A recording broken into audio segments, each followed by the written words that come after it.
I think there's such a narrative that boys are a problem to be solved and that they lose their humanity as they grow up through their often very turbulent teenage years. But I think for boys, there are these deeply rich emotional lives that are just sitting there waiting to come out. That's Hunter Johnson. Back in 2014, he and a mate created the Man Cave, a program that supports adolescent boys on their journey to becoming men.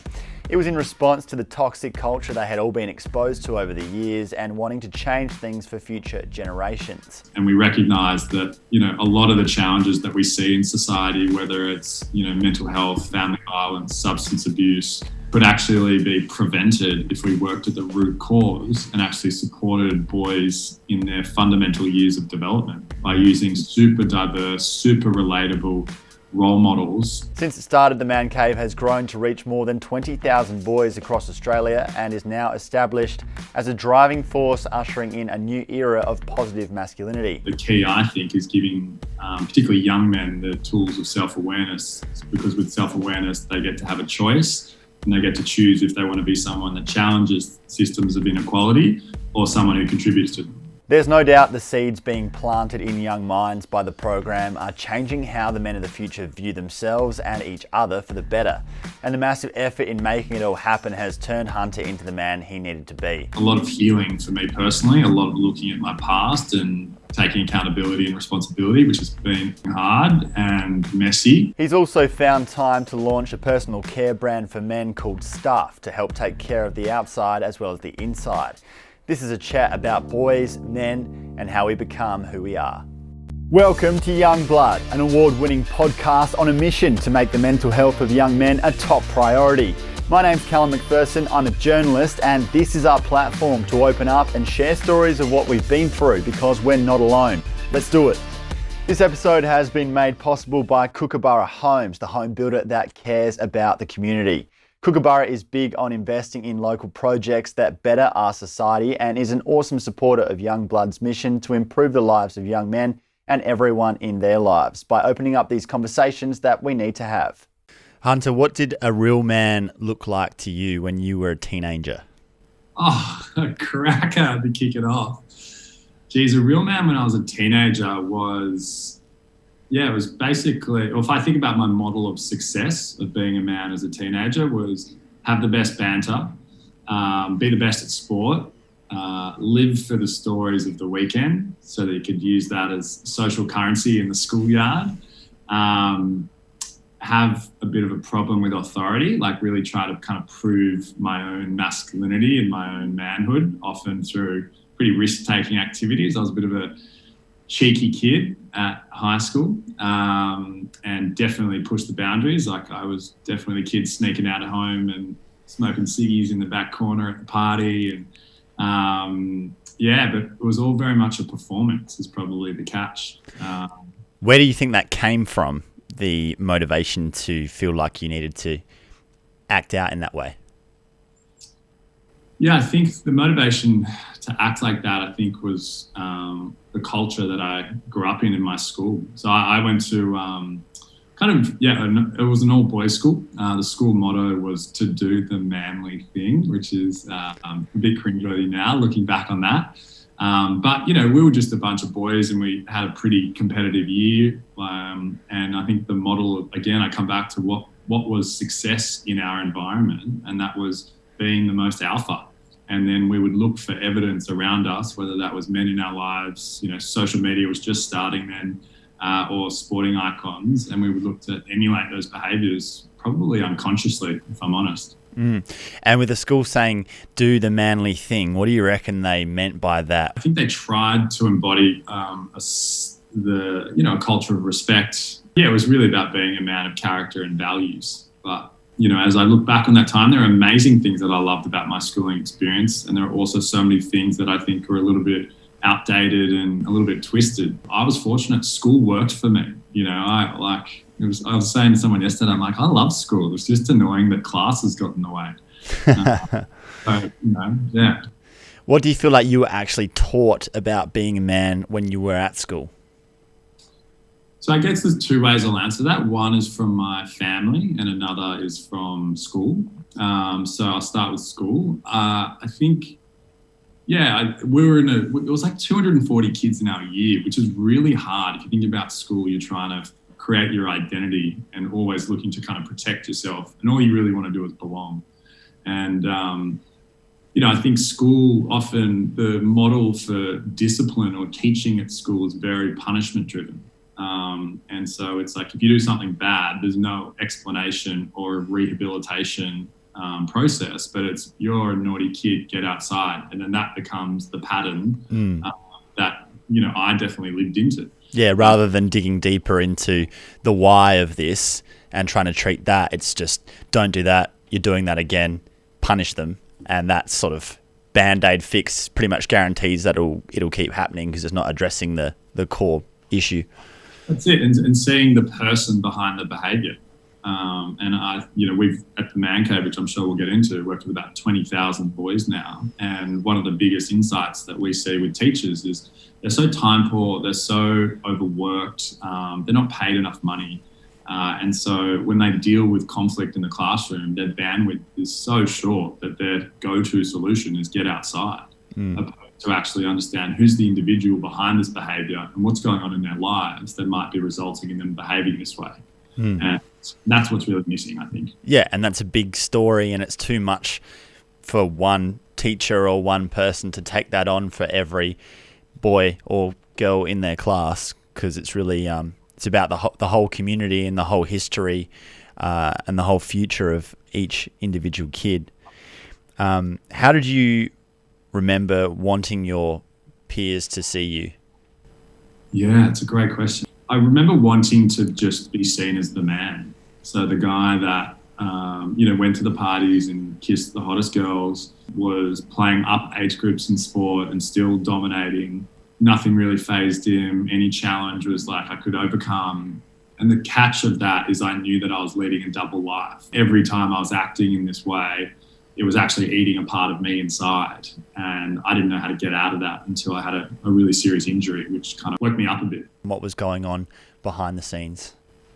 Yeah, I had, my parents split when I was pretty young, and my mum was with my stepdad for a while. And we just had, family challenges, like I'm sure many families have. In my personal life, some of the most important men who have raised me, shaped me into the man I am today, have gone through years of depression, anxiety, and even suicidality. And then on the other side of it, some of the most important women in my life who have raised me and shaped me into the man I am have their own stories of physical or sexual abuse. And, that culminates in a lot of pain. And so for me, it was just as a teenager trying to navigate, how do I survive my social structure at school, whilst also, dealing with things at home in a really respectful way, which was often pretty confusing and I got wrong. Did you feel like if you put on that front and you lived that identity, whether you felt at your core that it was who you actually were or not, that you would have to become that, or that if you were seen in that light enough that would be your reality? Was that sort of the thinking behind it, or were you not that conscious of putting on that mask? Nah, it was definitely unconscious. I think I'd never really questioned my social conditioning. I think I was worried about just trying to belong. And again, I can say that with, in retrospect, but at the time it was just like, how do I be amongst the boys? And at times would do that with, against my own values at times. And I would have to sit with being a teenager is confusing enough. But that was it. I don't think I was aware or awake enough. What did you get out of doing that though? What were the benefits of conducting yourself that way? I think it comes back to power and entitlement. And again, I wouldn't have had the language for that, but it would be this false sense of security and safety amongst the group of the boys. And so what you get is you get invited to the parties, you get picked in the sports team, you get to sit with the cool kids at lunch. You have a bit of a reputation. And at school, the scary thing about that is that model kind of works to get through high school. But it doesn't out in the real world, which, I'm sure we both know many examples of guys in our networks who've continued tried to live in that way and either ended up in harming themselves or harming others. Did you feel like it was necessary at the time to be the cool guy or be the man, that you had to do all of those things and tick all those boxes? And I suppose looking back, do you think that was actually true? I guess that it comes back to I just wasn't aware enough, and I didn't have any role models in my immediate bubble who could sit me down and be like, hey man, here's what I'm seeing is going on, and I don't know if it's working for you. I'd love to just hear your point of view. I just didn't have access to that, and so I kind of didn't know any other way of being. But it always sat uncomfortable with me, but I also didn't know how to get out. So, and again, if I come back to like just wanting to belong and wanting to kind of survive the structure I was in, I would often find ways to kind of, I guess, get more power. But again, it wasn't conscious. It was just like being amongst the boys and having the best banter. Or if someone pays me out more than I paid them out, I'd make sure, I'd got them back a bit better. That's just how it was. That was the culture. And did being the alpha mean that you had to dominate your peers, or you had to be putting yourself above others? Is that how it felt? Yeah, I think so. The irony behind it is the fragility of the masculinity. That all it takes is one comment that says, oh mate, that's a bit gay, or that's a bit like a girl, or that's a bit weak, as if those are negative things to completely derail the false sense of identity that was built. And then you have to live within a very strict set of rules to live up to this identity that you're trying to portray, even though at that age you might not be fully aware that you're desperately trying to cling on to that or put that out there. And it means that you have to live and talk and act in a very set sort of way that you can't venture out of, lest you be judged and that be your sort of greatest fear, which leads me to, how are boys put in a box? Yeah, there's amazing research out there, which you may have seen on the man box, which is effectively like a certain set of invisible rules that have been handed to boys and men. And those invisible rules are what we are conditioned by, what we police others with, and what we get validated for. And they're things like emotional repression, sexual conquest, athletic success, financial success, homophobic behaviours, very rigid gender norms. The other one I'll add is, particularly in Australian context, like having the best banter. It's like if you can fit inside those rules, then you'll navigate a period of your masculinity okay, which is often in high school. But then what we find is those rules become limiting. And, what we see is that boys have so much expression that just gets boxed in. And so we live these kind of suffocated lives where really, we want to tell our best mate how much we love him. And we don't want to wait till we're 10 beers deep to do that. We want to walk up and know. But the way that we do that often is, oh mate, he's a dickhead, isn't he? AKA, I love him heaps. Yeah. So that's what I said. It's a very narrow confine, I think, of what we know it means to be a man. And there's I think a school of thought that if we do expand those rules, then we'll lose our masculinity completely. But my belief is that actually gives us more of our own humanity. And when we get those traits that might be, boxed into more traditionally feminine traits. And then I guess sometimes a box can feel safe, or it can give us direction as young men where we think, okay, well, this is how I'm supposed to act. So that's very simplistic for me. And if I can just fit within this, then I don't really have to ask the question anymore. But at the same time, that can also be a cage. And the word that you used, suffocating, definitely rings true where, and in my own work with young men in this space have found, well, what if I don't fit into that? What if a lot of those things that have just been made up as rules that for some reason I'm supposed to follow, they don't resonate with me, or they go against my values, but the choice is between being accepted and being cool and being loved and getting that positive affirmation, or being excluded because I don't want to portray or live up to a number of these things. And you're sort of between a rock and a hard place there. And I think that's how a lot of young men can feel. But I guess my question is, who decided this box in the first place? Who got to make those rules? And do we have to continue living within them? How do we stretch the barriers or do away with the box altogether? Well, I think the first thing I'll touch on is what you end is like, we've got to be really conscious of not taking men out of one box and putting them in another. The key, I think, is giving particularly young men the tools of self-awareness, because with self-awareness, they get to have a choice and they get to choose if they want to be someone that challenges systems of inequality or someone who contributes to them. So I think that's a really important piece, the awareness of our social conditioning and ourselves and where we fit into the social structures of the world means that we have an awareness around how we want to choose to engage with the world. I don't think there was one guy who was sitting there going, all right, this is the rules, everybody, let's follow them. Because we've had a fair bit of that in history and people have gone along with it. Yeah, well, if I think about life is incredibly uncertain and our identity doesn't deal well with uncertainty. And so when we are given a blueprint or a model or a map, we like to follow it, even if it's to detriment of our own values or our own people sometimes. Yeah, because it's not as terrifying as not knowing and having to decide for yourself. That's the absolute catch. And what I've learned in my journey is it comes down to trust and love. And so if I can learn to trust the universe, then I get shown more gifts, more magic, more love. But that's just an endless loop of being like, oh man, I got to trust myself here again. Sounds like you've read The Alchemist. Yeah, Paolo, old mate Paolo. But I think to your point, we're at a point of evolution for masculinity where for the first time, I think there is a collective awareness that some of the rules that we've inherited from society that are from some, really big cultural influences, whether it's, probably in our line with our fathers and our grandfathers, it's the post-war man. So post-World War II, what was the model of success? A man that stoically went off to fight for the country, went and exposed himself to a significant amount of trauma, and then came home and was, this modern stoic, almost like a madman type character. Yeah, who didn't talk about it?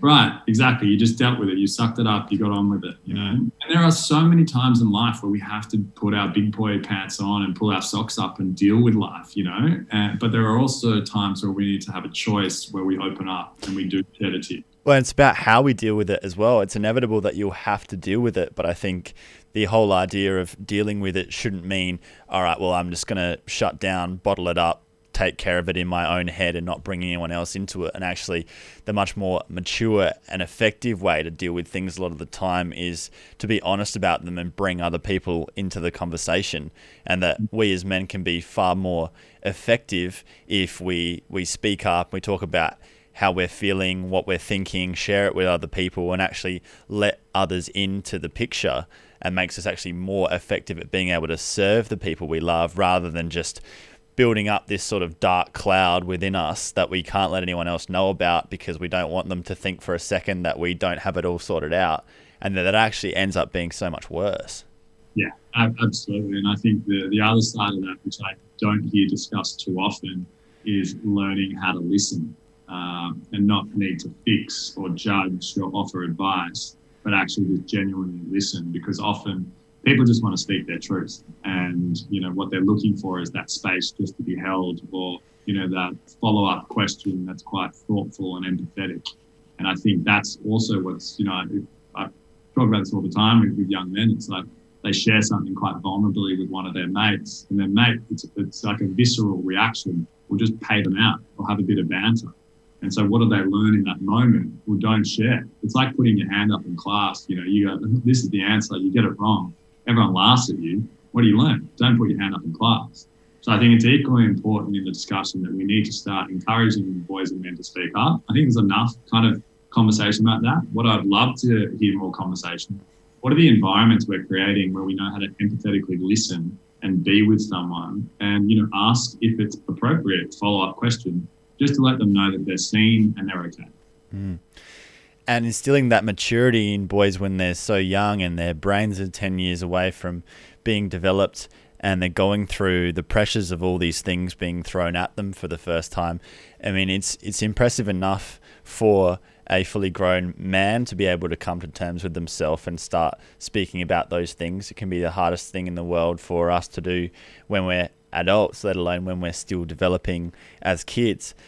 But I suppose part of the mission is, how do we take the cool group in year 8 and make them think that adding to, being good at sport and having fun at parties and cracking good jokes, how do we add in, oh yeah, and it's cool to actually ask people every now and then how they're going and actually listen to them and make that cool rather than weak or something to take the piss out of? Like, how do we manage the banter with the actual being real and realizing that is where the gold and the deep connection lies? Because it's not about like, all right, do away with the banter and do away with all the negative behaviors and all the traditional things about being a man are wrong, because that's the other side of the spectrum that we also don't want to dip into. There's nothing wrong with being strong and being physical and being assertive and wanting to provide and all those great things about being a man, which are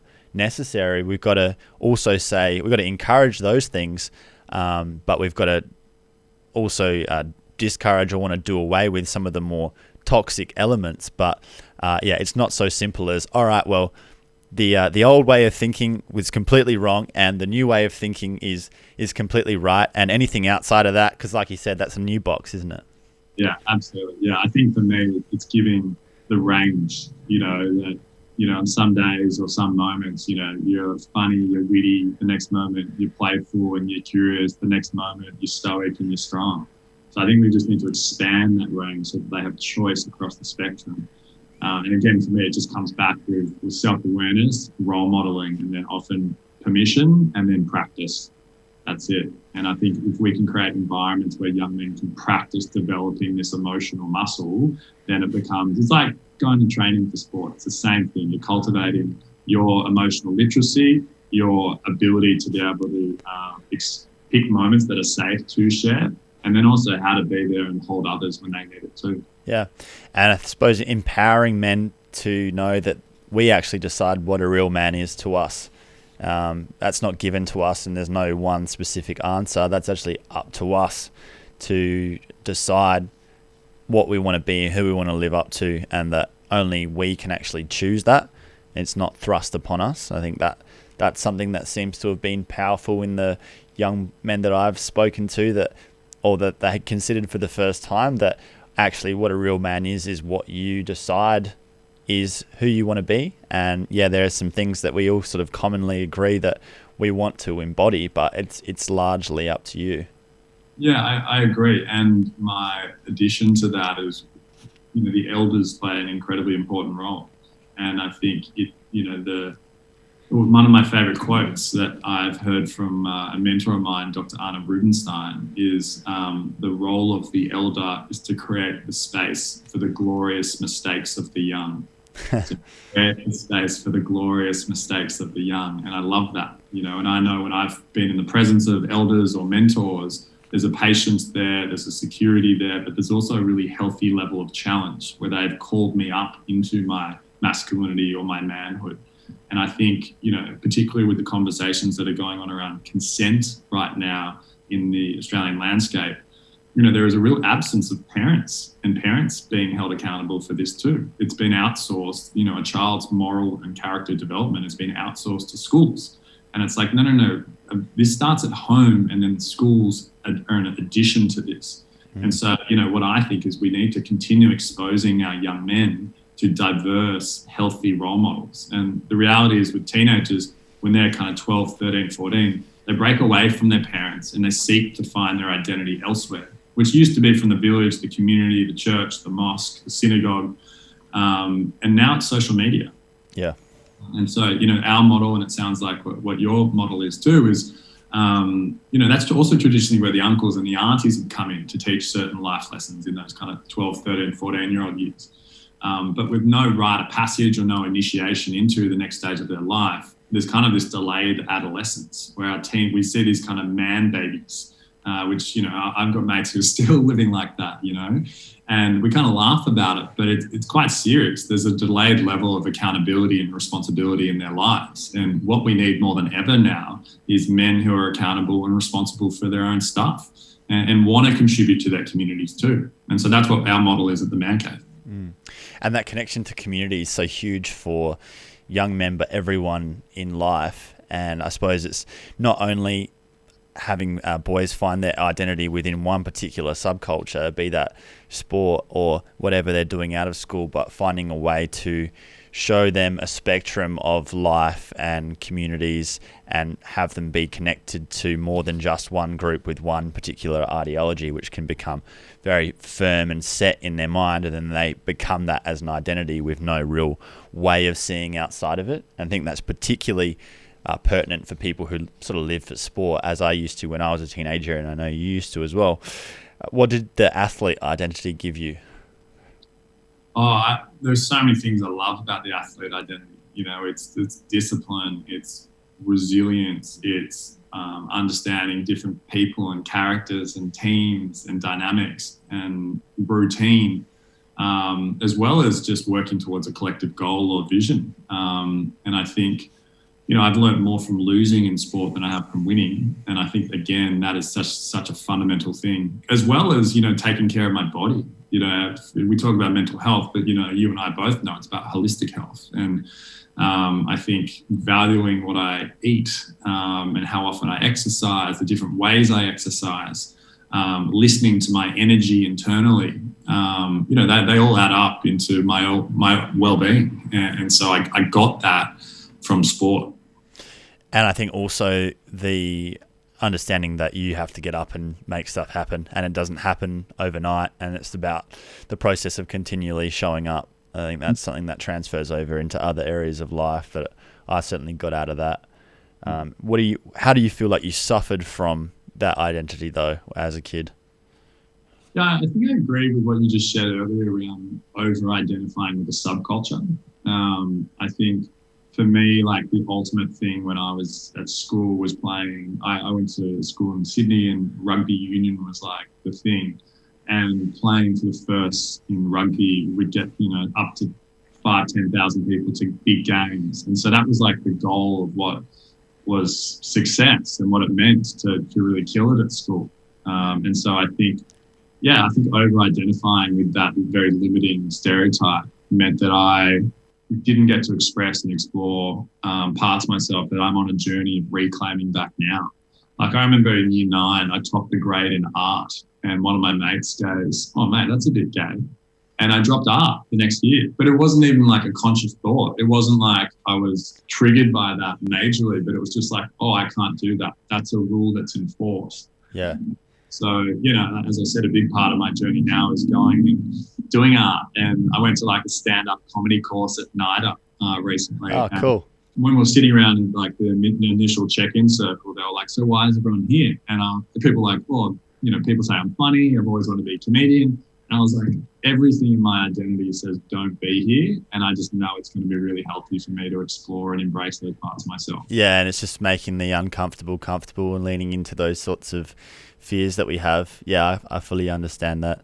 But that's not what we naturally want to do. We want to play to our strengths and keep doing and improving in the things that we're already really good at, because we can show other people how good we are and be in those environments where we feel totally comfortable because we're great at whatever the thing is, and so we get that respect. I had experienced that in the last year and a half. I went to learn self-defense, and I do that still now, doing Krav Maga, and I felt the same way, like totally out of my comfort zone. Initially, feeling that my not knowing how to do that totally attacked my identity because I've been into the gym for a lot of years, and I value having a physical presence and everything, and then going there and realizing that you had zero idea how to protect yourself or throw a punch or any of that, the initial feeling you get is like, oh, I'm less of a man because of this, and everyone here is seeing how much less of a man I am, and then I just think that's sort of the initial knee-jerk reaction that would make some people, or maybe it would be dancing for another example, some sort of skill like that where men would feel so much like a fish out of water, and like they're supposed to be good at something straight away, and if you're not good at it, then you're better off running away from it and pretending like you don't want to do it or acting like anything like that. But then over time, if you stick at it, you realize that like no one cared or thought that at all. That was all sort of in your head. What did it do to you though when that was taken away, when that identity got ruptured by an injury? Yeah, I think that was so I broke my leg playing rugby. I had dreams of playing professional, that whole world, and ended up being a compartment syndrome in my leg, so bone broke inwards, and ended up being 6 operations, a metal rod, 4 screws, 2 skin grafts, 2 blood transfusions. But the worst was there was about a 90% chance I wouldn't be able to run again. And, it just completely shattered me. And, I didn't have the words vulnerable, but I definitely knew the words terror, and that's what I felt. I look at it now as my get out of jail free card. And it allowed me to kind of take a look at who I was showing up, how I was showing up and who I was, and actually get to press refresh on that identity. And I'm really fortunate to grow up in a family to have family values that really supported me through that.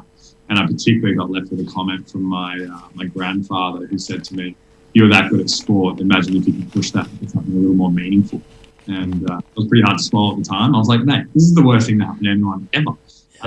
But it was just a comment that sunk, and it wasn't like things changed overnight, but it just kind of tilted me 5 degrees. And I think that kind of 5 degrees has compounded over the years. And I'm really grateful it happened, because it also, not only the loneliness, but the pain and the patience that was required to heal from that was quite extraordinary. And I just know that I have that range in me when I do come up against challenge or adversity too.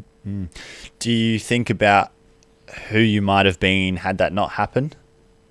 Yeah, not too much anymore. I used to wonder, and I'm like, wow, like imagine, like, that's why I think about these like young stars who get thrust up into the sporting headlights. I'm like, you're going through your whole development under the microscope, and we develop our players professionally, but we don't develop them emotionally.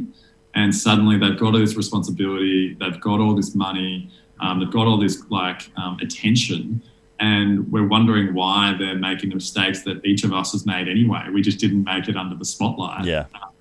And they're at the absolute stratosphere and the top end of that culture. And we get shocked when they get caught out for drug use or some sort of scandal or whatever.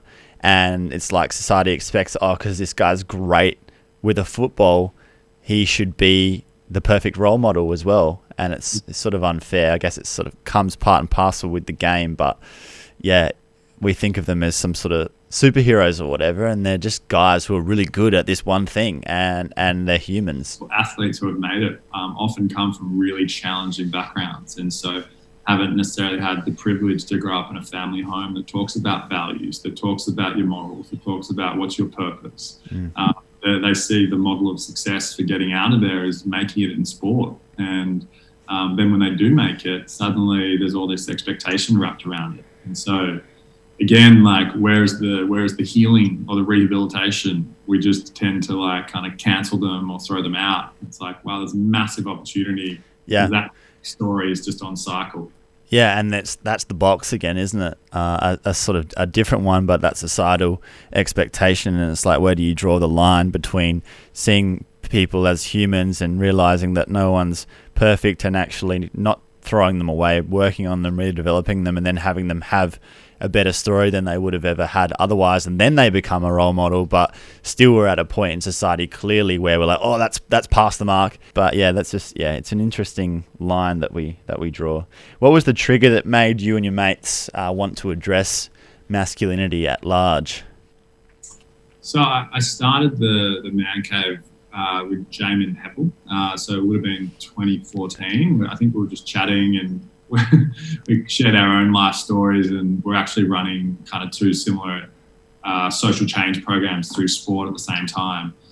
And we had an opportunity to run something for young men specifically. We're running mixed gendered programs, and we just sat down and we were like, let's talk about and share our own stories around what our life was like. And although he grew up in Leongatha, which is like a beach town, beach country town down in Victoria, and I grew up in Sydney, we actually had remarkably similar stories. And we recognised that, a lot of the challenges that we see in society, whether it's, mental health, family violence, substance abuse, could actually be prevented if we worked at the root cause and actually supported boys in their fundamental years of development by using super diverse, super relatable, role models who boys were inspired to be like. And that was the infancy from, and just people we really cared about going through a lot of pain. We just thought we wanted to do something about it. And how'd you go about turning that idea into reality? Because not a simple thing you're talking about there. One thing to have an idea, another thing to turn it into what you've turned it into. So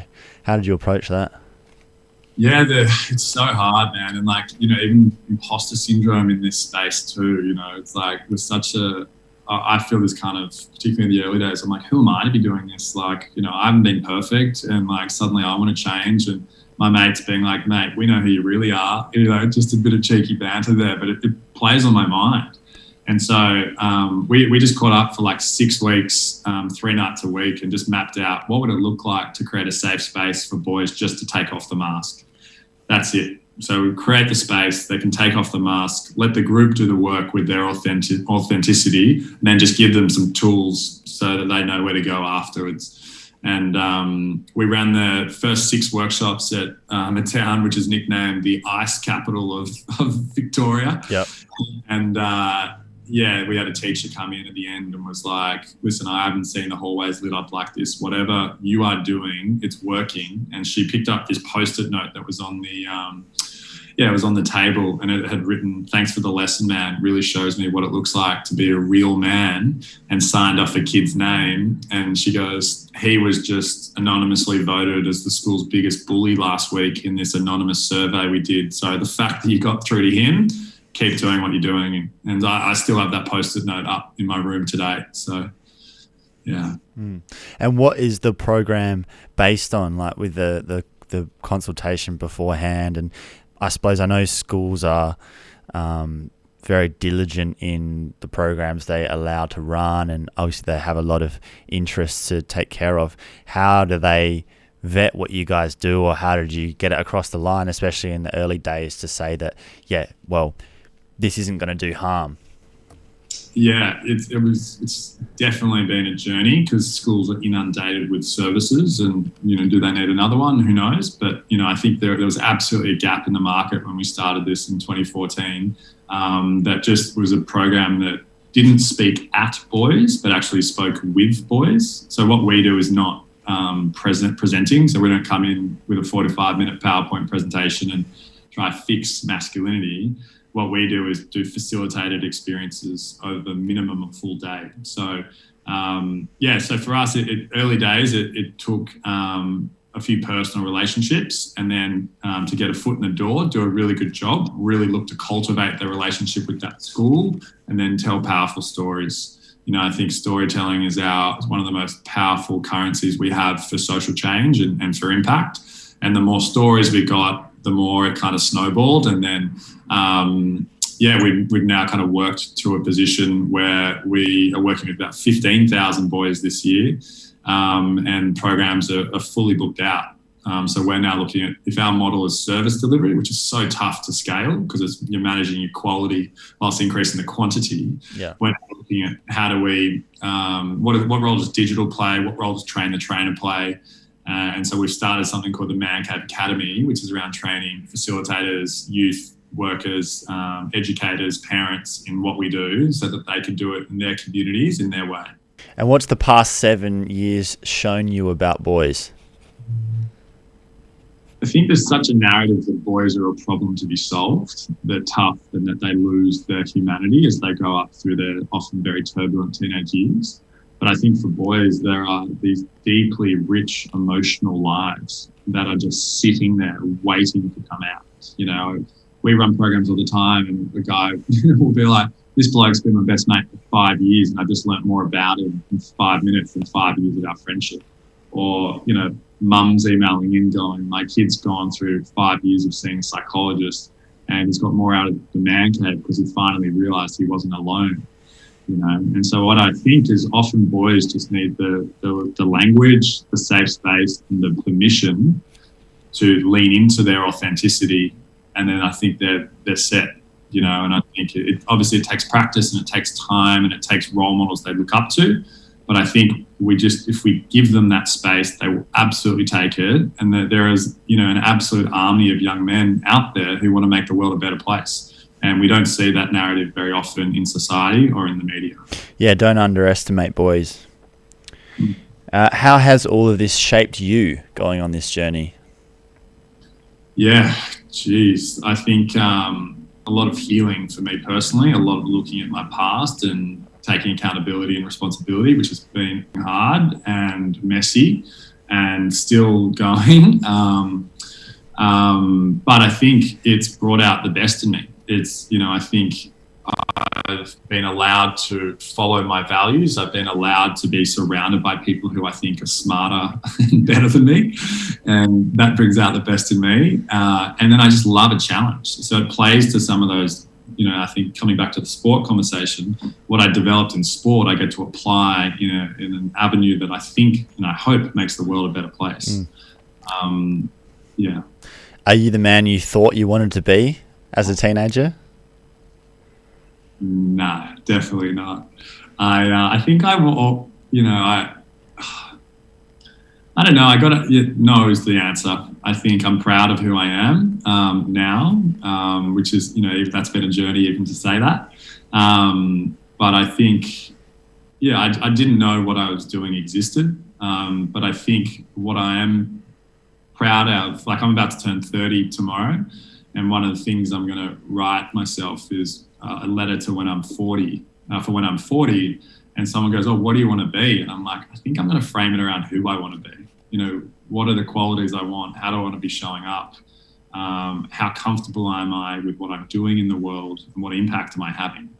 Will be the lens. Yeah, I couldn't agree more. How are future generations of boys going to be different? So for me, there's two things. One is the more emotional range in our young men's lives. So I think the models that they've inherited around masculinity are now at a point of evolution where there is a lot of kind of pressure points for things to change. And I think they will step into that change and really have more emotional range, which means that they can be better people for themselves and the people they care about. And then I think the second thing is around their professional choices in their life. I think there'll be an absolute groundswell of young men, but also young people who are choosing to pursue business ideas that make the world a better place from a social point of view, but also an environmental point of view, and asking them self-questions like, is this profit-driven or is this impact-driven? So I think that's what's ahead. And are we going to make vulnerability a strength? Yeah, I'm always really conscious with vulnerability. I think sometimes it gets sold as the silver bullet that fixes masculinity. And I think vulnerability is a strength, but I also comes with an asterisk that it is part of the emotional range that I'm talking about. And, whether you want to call it vulnerability or authenticity, the catch is that when we step into those powers, it actually brings connection, and connection is why we are here. It brings meaning and it brings purpose to our lives. And so if we can cultivate those skills from a young age, just like learning to ride a bike or learning a new language, it becomes part of how the skills we use in our day-to-day lives. And what's inspired you to start a personal care brand? Why not just rest on your laurels? Because it seems like you've achieved a lot already. Yeah, and I think brands shape culture. And I think, if I think about the narratives that probably we grew up with, brands like Lynx, which is spray yourself and a flock of gorgeous women will come chasing you. And it's like, we kind of laugh at that, but that's the belief system that our boys are unconsciously consuming. And then, that does lead into things like objectification and how we treat others. And so for me, I think there's such an opportunity to create a more modern, relevant, authentic brand, which we've called Stuff. So we didn't want it to be too virtue signaling or too woke, but just something simple. So Stuff, which, represents a new age masculinity.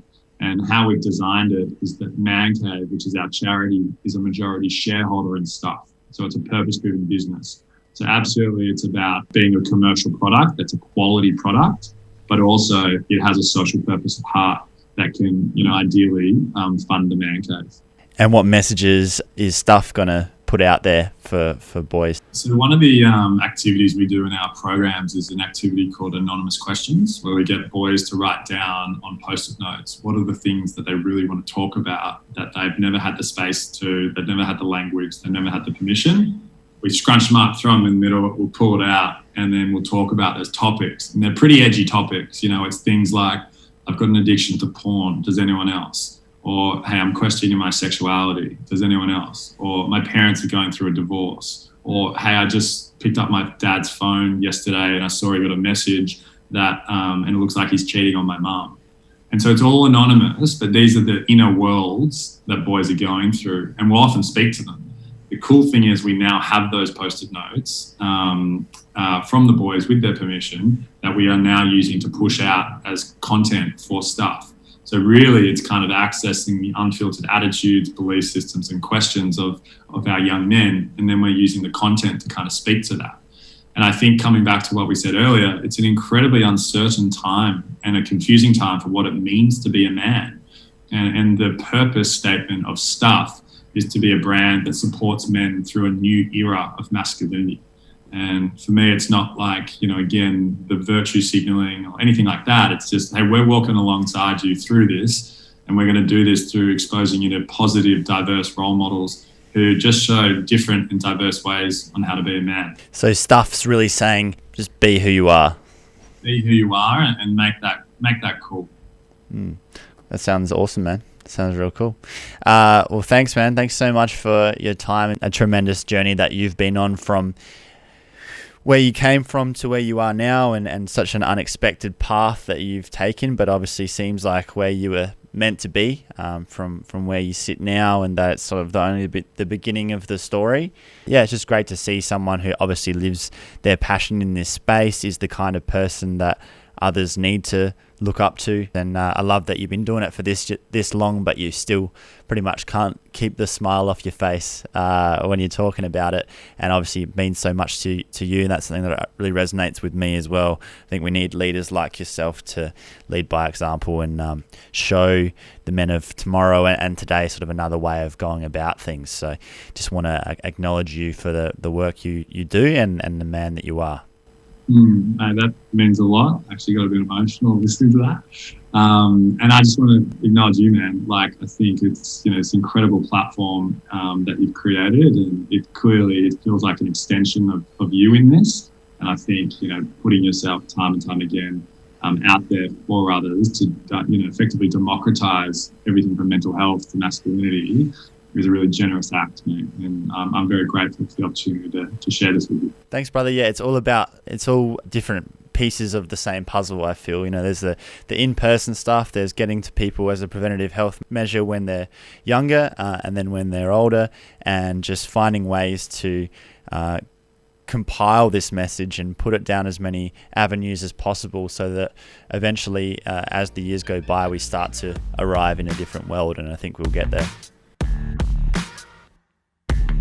If you're a fan of the work we're doing or have a suggestion for the show, please rate us on Apple Podcasts and leave a comment. You can follow Youngblood Men's Health Matters on Facebook, Instagram and YouTube, and visit our website youngbloodmedia.com.au to stay up to date. And most importantly, if this conversation resonated with you, share it with someone you love and start a conversation of your own. A huge thank you to our local business supporters who've joined our mission to change the lives of young men for the better and help make this possible. We're all in it together. This is Youngblood. Thanks for being part of the mission. Catch you next time.